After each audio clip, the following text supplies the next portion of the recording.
Just be glad for all you have that's in today. Hey everyone, Connie here, and welcome to my blind reaction to Regular Show Season 2, Episodes 5 and 6. It's been quite a while since we've done Regular Show. I believe it's been since mid-December. And the main reason is because the holidays and everything just happened to lie on Monday this year, and it's not really something I could avoid. I mean, because, yeah, I think the last time we got up was the week of the 16th, which would have probably been the 17th if it was on time. But then the next Monday after that was the 24th. So obviously, as I had mentioned in the past, we didn't upload anything on Christmas Eve. And then after that, it was New Year's Eve, and it's just like, we didn't get to it around then either. So it's been like 3 weeks since then. It's now the 7th of January. And I've missed this show. Not as much as some others, admittedly, but I have missed it. This show is, it's fun. It's kind of the wacky, weird style that I, again, as I've mentioned before, kind of wish Gumball would have been. Instead of just like... See, as I've said before, I kind of view Gumball as just like a bunch of random humor, and most of it's just really juvenile and not funny. Eventually it does, I know, go into the more relevant pop culture references and meta humor and stuff, and I've seen stuff from that, and that's really good. But as I've said before, I'm not going to sit through all that crap just to get to the good stuff. And I'm not going to skip episodes either. I don't do that. So, yeah. But unlike that, Regular Show, each episode, even if not every episode is funny, but each episode has its merits. Each episode has some funny parts to it, some good concepts. I like the Regular Show format, as I've stated before, about how it's just a normal, everyday situation that somehow goes into the extraordinary. And I just like how it just goes balls to the wall with that concept all the time. So it's interesting to see where this is going to take it. Now, so far we don't have any actual ongoing plot, really. The only recurring plot line we really have, outside of just like, you know, the normal stuff that the characters are just part of, which I don't really consider a plot line. Like, you know, they work at the park. They work for the park. They're groundskeepers and stuff. Like, I don't consider that a plot point. But Mordecai trying to go out with Margaret and his continued search to try and gain the nerve to ask her out and stuff, that's a plot point. Especially since this relationship has been kind of teased since the beginning. This is something that they're actually working towards, and I don't know if they're actually going to ever like legitimately get together, like really actually get together, or if they might have a fling or something. I don't know. But I hope something comes of this. I hope there is at least resolution. We'll just have to see. As I said when I first started watching this, I do know a couple things about what's to come, like the fact that I do know that Rigby ends up getting a girlfriend. I don't know all these details, though. I don't know, like, all the details about who the girlfriend is and whatnot. And there's various other things here and there that I've seen clips of and whatnot, but for the most part, I don't really know a lot about this show. I mean, other than what I've seen, of course. So, yeah, I am really excited to get back into it. I'm hoping it stays as entertaining as it is, but doesn't start to feel static, like it's, like, kind of just plateauing. Because this show is so funny and so good, but if it really starts to plateau, then I feel like it might be droppable. But it's not on that level yet. I'm not saying it's in danger of being dropped. Not even close. I might take a break after season 2, or even sometime during season 2. I might take a break just to refresh myself, like more of a break than just these past couple weeks. Like actually stop watching the show for a little bit, watch something else in its place, and then come back to it. Because we've been doing regular show for a little while now. And I feel it might be good to kind of refresh things by having something new on Mondays for a while, and then bring back regular show at some point in the future. We will definitely be continuing it, just like we're going to end up continuing OKKO. That will be coming back soon, just as a note. But yeah, it's like definitely as of now, I have no plans of even putting it on watch. It's like, it's still full go. And I know this was, as a Monday show, this was voted on, but we're not going through all 8 seasons in one sitting. I'm not one of those reactors like Rarity Dash who will watch like nothing, who will watch an entire show all the way through in one go, week after week. I can't do that. I will take breaks for it. And heck, maybe it'll end up being like Adventure Time and we just don't end up getting through the whole show. I mean, here's the thing. If, unlike something like Gumball, which I've just kind of never got around to continuing watching even on my own, or with Rarity Dash's reactions, unlike something like that, if I do drop regular show, I do think I will continue watching with Rarity Dash's reactions. Either way, we are doing only 2 episodes today, mainly because I also want to record some other stuff, plus I'm actually going to see a movie tonight with my church friends. My church group does this thing, well, not really church group, just the church in general, does this thing every January where every week, every Monday, they go see a different movie, and then the sermon the following Sunday is about the movie. So this week, today, we're going to go see Welcome to Marwen, the Steve Carell movie.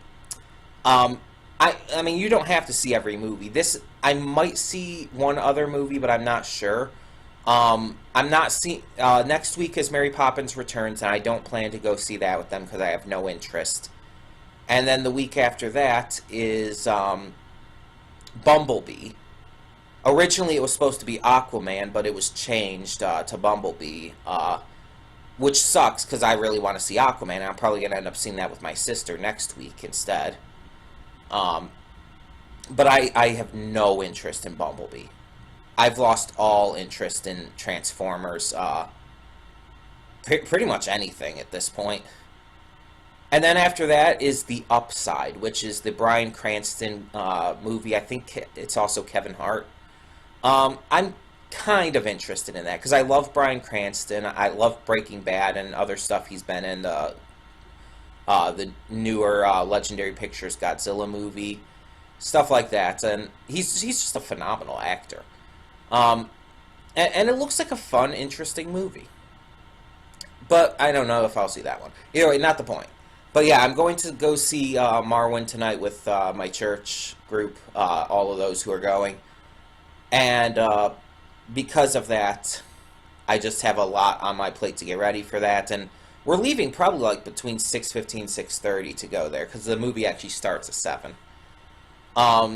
Plus, on top of that, I'm making dinner right now. I have a crock pot going with some potato soup. I wish it was a little, I hope it'll thicken out, because it's kind of thin right now. I mean, I wasn't like necessarily expecting it to be like this really thick soup or anything, not with the way I was making it, but I don't know. I was just hoping for a little more, you know? I don't know. Either way, so that's going. So it's like, I've got to keep up with that. I've got to keep stirring that occasionally and stuff. You get the gist. But yeah, I'm really hoping to get more good stuff out of these 2 episodes. And again, even if they're not the best, I'm hoping they're at least entertaining. I'm hoping that it's at least something, you know? And I'm hoping it's not another episode that just pisses me off so much like a couple episodes have already done. Mainly regarding Rigby. But either way, I also want to record Ruby today. pre-record that for this coming weekend. So yeah, I'm trying to get on a new schedule, just of pre-recording stuff, because I've been leaving stuff to the last minute a lot lately. I mean, holidays, but still, I want to try to get on a schedule so it's like, okay, Monday I pre-record Ruby. Wednesday I pre-record, well, actually I don't even need to pre-record Shira anymore because I finished that. So probably Wednesday then I'll do Loud House as well. And then JoJo is obviously Friday, so everything will be pre-recorded. And then, of course, starting this week, I'm doing the Let's Plays and the live streams as well. So on Tuesday, I got to record for the Let's Play on top of doing other stuff. So it's just like I've got a lot to do, you know? But we'll see. We'll see where everything goes. But yeah, I'm really hoping to enjoy these episodes. It's been a while. I'm glad to be back. But again, we might be taking a break at some point in the near future, if not at the end of the season for sure. Because at that point, just want to get on to something else as well, you know? Want to keep the channel flowing, want to keep new stuff coming in, and want to keep it fresh, so it doesn't feel like it's the same old stuff for weeks after months, after over a year. But that being said, thank you all so much for tuning in, and let's just get this going. So when the screen fades to black, pause this redirect and go to the description below. Follow the link to the reaction, and after you watch it, come back here to the redirect and resume play. Because after it fades to black and then fades back in, everything from that point forward will be my afterthoughts and will contain spoilers to the episodes. So that being said, thank you so much for tuning in, and I will see you at the reaction. Okay, and we are back, and we'll begin with spoilers in 3, 2, 1, now. Okay, so the first episode here, let's just go one episode at a time. Dizzy. I'd say this is one of the best episodes of the show so far. 1, it was just vastly entertaining. 2, it had a very relatable and realistic problem that a lot of people can relate to. The fear of public speaking. And 3, I think it started something, but I'll get that to it in a minute. So I'm going to talk about each of these 3 parts that really make up this episode. So the entertainment factor. This episode had a lot going for it in terms of that. The characters were all at the top of their game without being annoying or overbearing. The situation itself wasn't like necessarily funny. Again, I'll talk about the realism aspect in a minute, but the way it was handled and the things that came from it were just really interesting and just wild.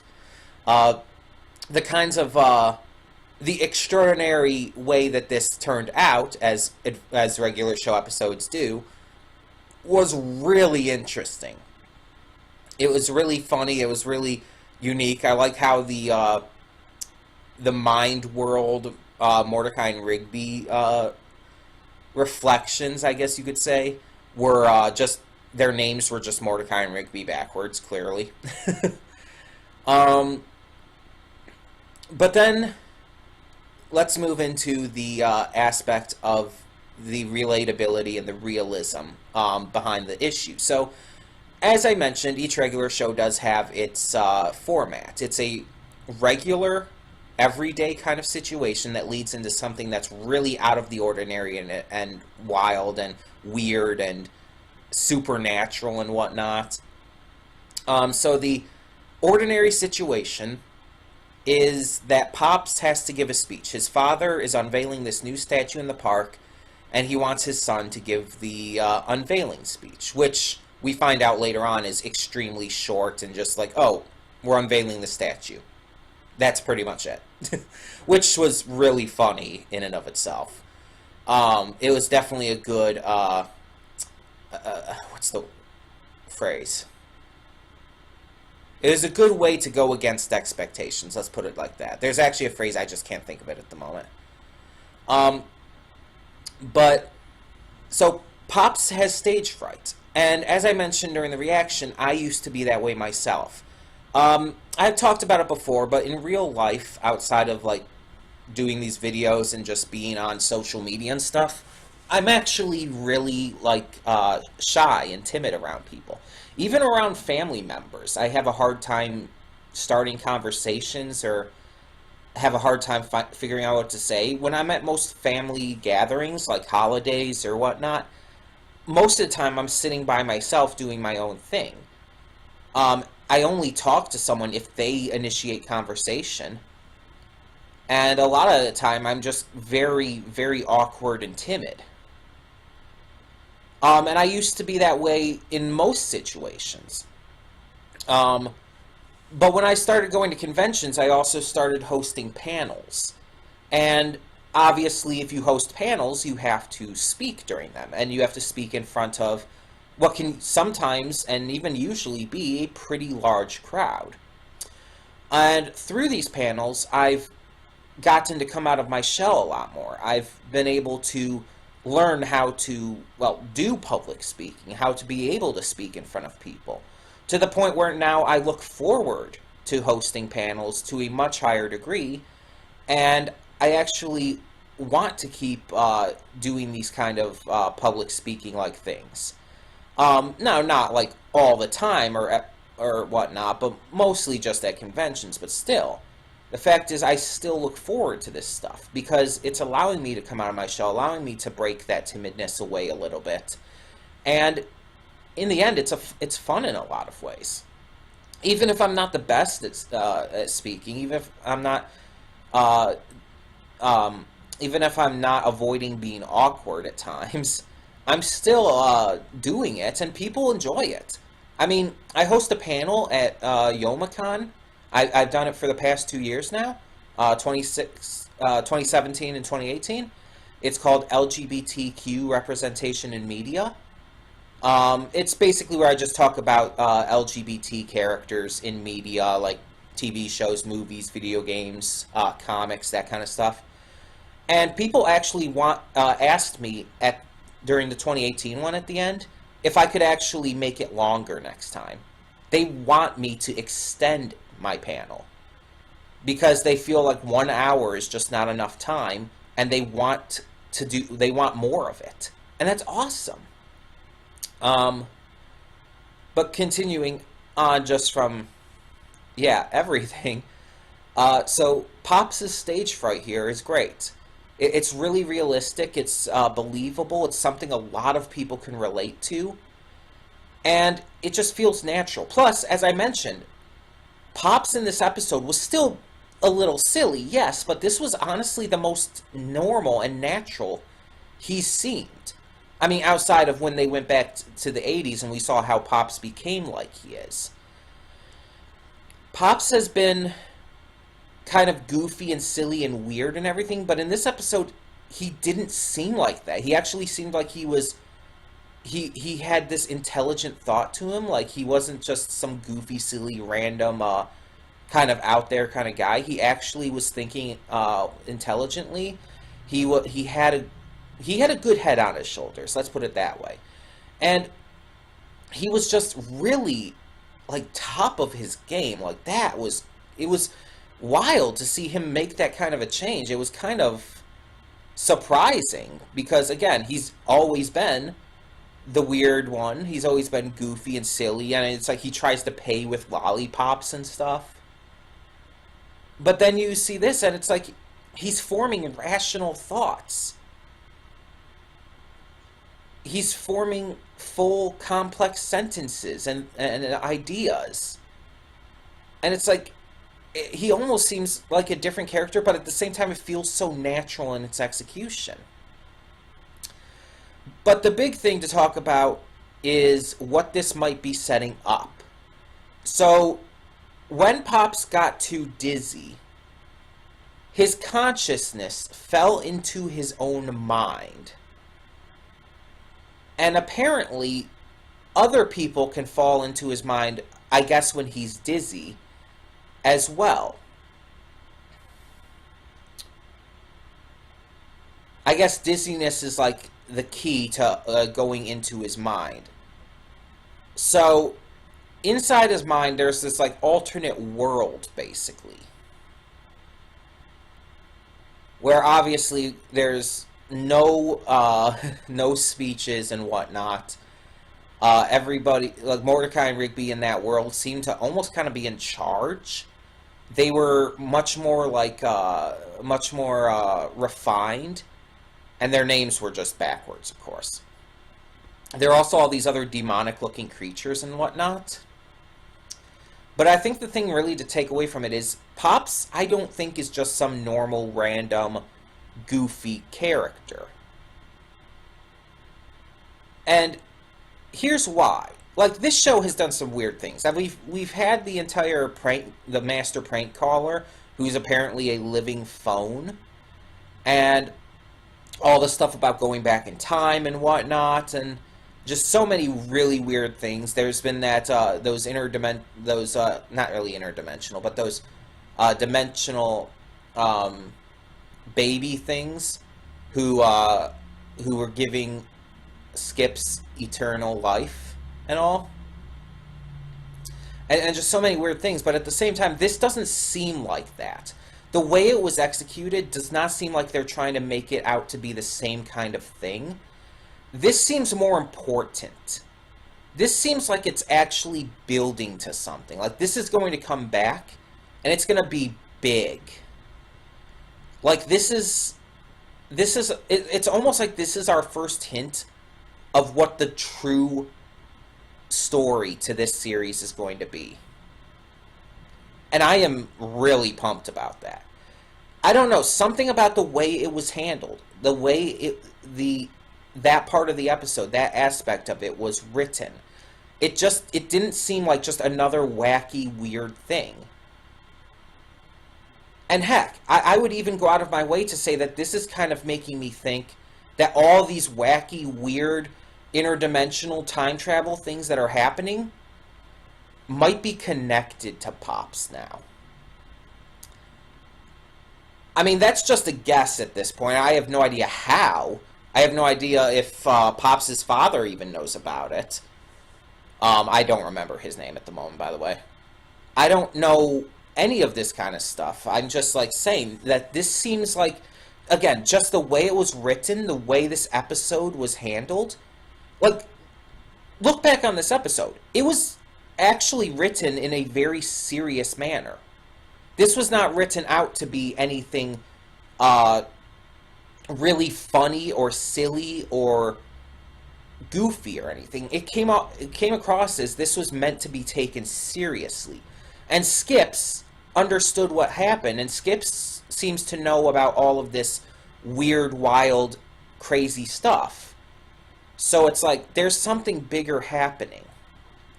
And I think it's involving Pops. Pops is more or less a main character. He's not one of the main characters, but I'd say he's a main character. He's a major character in the story. And so to have something like this suddenly come up, where it's like, it's not just some wild, wacky thing happening, it's actually something directly involving a main character and their being. I don't know, it just seems like there's no way that this is just some random thing that, like, each episode has. And if you know what's coming in the future of the series, please do not tell me anything. Do not give me any spoilers. Don't tell me if I'm right or wrong. I don't want to be spoiled on this. If I'm right here, I want to find that out on my own. And if I'm wrong, same thing applies. But I really hope I'm right here, because if this is leading to something, if this is kind of the big first note to what could be the main story and what could be something really big, really huge, and really fascinating, I do not want to know about it ahead of time. But let's go into the second episode here. So the second episode is called My Mom, and this one wasn't as good. While the first episode, definitely one of my favorites, if not my favorite of the show so far. The second one wasn't bad by any means. It was entertaining even. I would even go as far to say I liked it. But not as much as the first episode of these two. Not as much as other episodes. See, Muscle Man is one of those characters who's relegated to an entire joke. Or to a single joke, rather. His entire character is the my mom joke. Until this episode. This episode gives him character, and we find out he's basically just a competent version of Mordecai and Rigby. He likes to hang out. He likes to joke around. He likes to play games. He likes to eat junk food and stuff. And that's all well and good. There's nothing wrong with any of that. But we see that he also likes to waste time. He also likes to just go about doing his own thing. But we also see that he is competent. He checks in with Benson, making sure that Benson always knows where he's at. He's apparently competent enough to do his job and do it well. Like, apparently Benson legitimately trusts him. Which actually solves a mystery of something that happened in the past. There's a past episode where Muscle Man was fired by Benson because he said the my mom joke when Benson told him not to. Benson told him, you say my mom and you're fired. And he fired him after Muscle Man said my mom. So I was always wondering, it's like, okay, next time we see Muscle Man, he's like just back to normal as an employee again. It's like, I was wondering about that, but then this kind of explains it. If he's really this reliable, Benson's definitely going to keep him there, keep him around. So this episode gives him character, but it also plays with that. This episode goes out of its way to give Muscle Man this character, this just give him more than being just the my mom joke. But then it teases us, and I don't think in a good way. It teases us with the idea that maybe it's going to finally explain why Muscle Man says that all the time. And you saw that even I thought that was going to happen, that it was going to finally explain it, especially when Mordecai was asking in the golf cart, saying, oh, you're saying that wrong, and explaining how it's supposed to be said and all. And then you see Muscle Man getting angrier. You see High Five Ghost telling them to stop, or motioning for them to stop. It's like, it's very clearly setting up, like, oh, it's going to show him get really angry, and it's going to explain why he says all of this. And why he's saying this wrong. And it's going to explain, like, oh, he knows he's saying this wrong, but there's actually a reason. And it's just like, everything was hinting to that. And then it ended up just like, oh, he calls his brother, apparently from the underworld. And they just pull a prank on Mordecai and Rigby. They just pretend to be angry and pretend to, like, basically torture them in a way. I know it's not really that bad of torture, but still, it's that similar kind of idea to it. And then they just realize, oh, it's a joke, and they go away, and it's like, oh, I hate Muscle Man. It's like, you know who else hates Muscle Man? And that's the end. And it's just like, okay, so the episode gave him some character, but it also teased something and then just completely ignored it. Like, that can be done well. You can tease something and then not deliver on it and do that well. But there's also times where you have to realize how to do that. See, if you're going to tease something and do it well, you can't build up to it in a way that it feels serious. Where everything is kind of combining together to tell you that this is going to happen. Because if you go too far with that, basically, then it ends up coming across as disingenuous in the end. And in the end, I mean, it's like you start to question, oh, is that even real? Is any of this, like, was all of this a prank? Was Benson in on it? Is Muscle Man and High Five Ghost, are they even reliable at all? Or was this just something to try and trick Mordecai and Rigby into being reliable? I don't even know anymore. And that's the thing. It kind of plays with you like that. And then it's like, see, if they wanted to do this right, they should not have had as much build up to the idea that it was going to reveal why he says that. They should have cut it down quite a bit. They just did too much and didn't pay off. In my opinion, every setup needs a payoff. And maybe they'll reveal why in the future. But as of now, at least, it just seems like this was a poorly conceived idea. Well, okay, not a poorly conceived idea. The idea is fine, but a poorly executed idea. It just seems like, again, the entire episode felt like a tease. And again, it was entertaining enough, and it did seem to give Muscle Man some character, but in the end, it almost felt like it was mocking us as viewers. It almost felt like it was mocking us, like, oh, we want to know why Muscle Man always says that. Why is that his thing? Is there actually a reason? And it's like, oh, we're going to tease you. We're going to basically tell you, yes, there's a reason, and you're going to find out, but then not actually tell you anything. That's what this episode came across as to me. It came across as them basically saying, without actually saying it like word for word, but them basically telling us, oh, this episode is going to tell you why he says that. And then not delivering on that promise.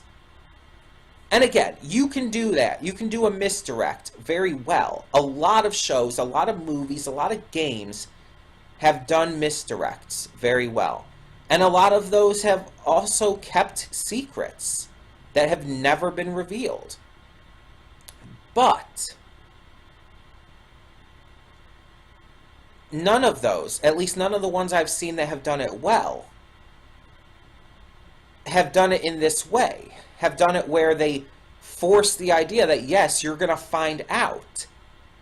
Where they really, really push into that idea. They always hold back because they want to make it believable that you're going to find out, but also make it so that you're not super disappointed when you don't.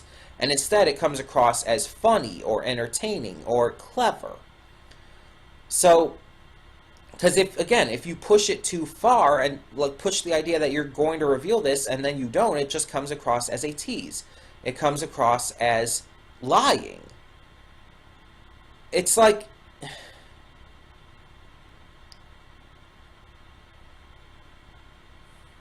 here would be a good example. Let's say there's an episode of the show called Mordecai's Hat. I don't know, just came off the top of my head. Pun intended. See, that was funnier than anything in that episode, by the way. Again, not that the episode's bad, but I'm just saying. That was actually really funny to me. But yeah, I just pulled that off the top of my head. Let's say there's an episode called Mordecai's Hat. Let's say the entire episode is about, okay, so Mordecai is getting ready to get this hat. It's a hat he's always wanted. And the episode's telling us, like Mordecai's saying throughout the episode, I'm going to get this hat. At the end of the day, I'm going to go pick it up. But then something happens to either stop him from picking it up, he forgets about it because he's doing something else, and it takes, his mind just, it completely skips out of his mind. Or maybe we find out there was no hat, and he was just lying the entire time. That is how you break the expectations like that. Like, you start off, you're telling the audience, oh, Mordecai's going to get this hat. It's going to be a cool hat. One of the best hats you've ever seen.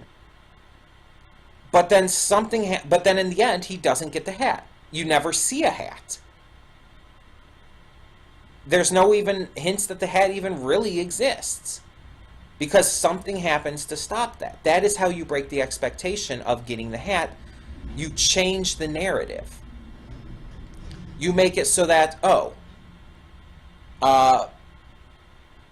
let's say Mordecai ends up hanging out with Rigby, and they just get distracted, and Mordecai forgets all about going to pick up the hat, and by the end, they're just hanging out, and yeah, the episode ends.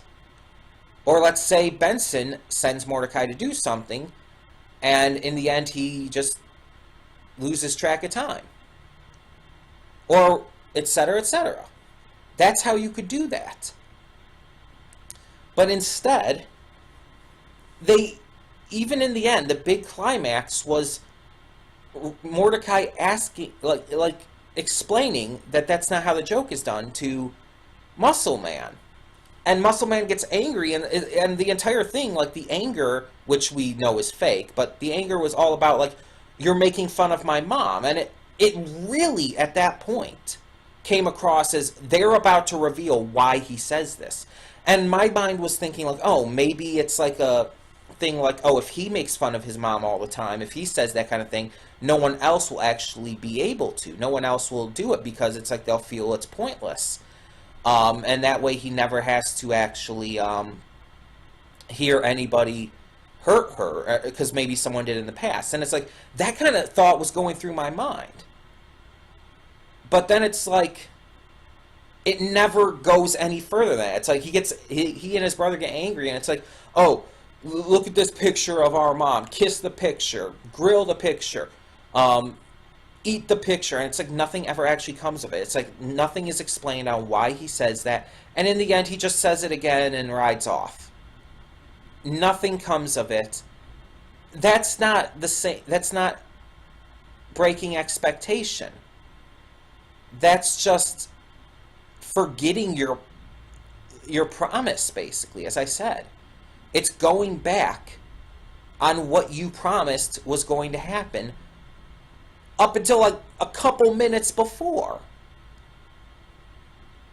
Again, pretty much the entire episode was kind of hinting to the fact, even the title kind of gave you reason to believe that this was going to explain that. And yet, nothing. I don't know. It just felt really cheap to me. It felt like it was... It just did not work.